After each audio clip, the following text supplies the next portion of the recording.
আমরা অল্পতেই কত ভেঙে পড়ি, কিন্তু আমরা যদি আমাদের মাকে দেখি, মা সেই ছোট্টবেলা থেকে কত কষ্ট করে, কত ধৈর্য ধরে আমাদেরকে মানুষ করেছে।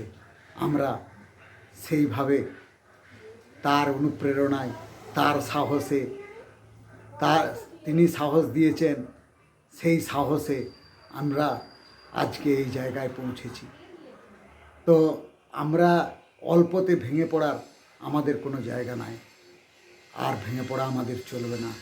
এইবার মা বাবা তাদের বয়স হচ্ছে, তাদেরকে সাহস জোগানো, তাদের সঙ্গে থাকা, তাদের সেবা করা, এগুলো আমাদের কাজের মধ্যে পড়ে।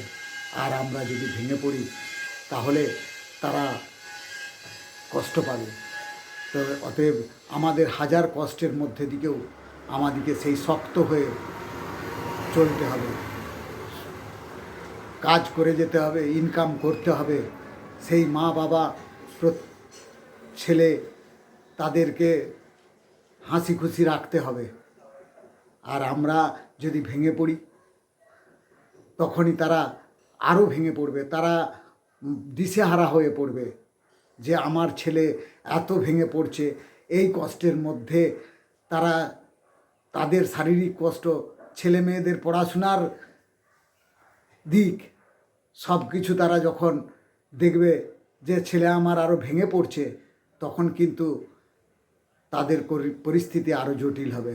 অতএব আমাদিকে সবসময় এনার্জি নিয়ে কাজ করে যেতে হবে, ইনকাম করতে হবে, তাদের মুখে হাসি ফোটাতে হবে। অতএব আমাদের ভেঙে পড়লে চলবে না। আমরা সবসময় পজিটিভ মাইন্ড নিয়ে করেঙ্গে ইয়া মরেঙ্গে, সেই করেঙ্গে ইয়া মরেঙ্গে মানে করবই নাহলে মরবো এমন।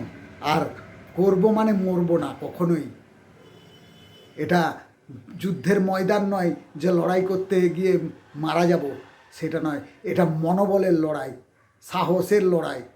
আপনার কত সাহস আছে সেই লড়াই, আপনি কত খাটতে পারবেন তার লড়াই।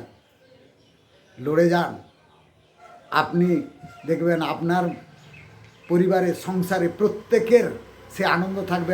সেই আনন্দ দেখে আপনি আরও আনন্দিত হবেন, আপ্লুত হবেন যে না, আমি কিছু করতে পেরেছি, আমি কিছু করছি।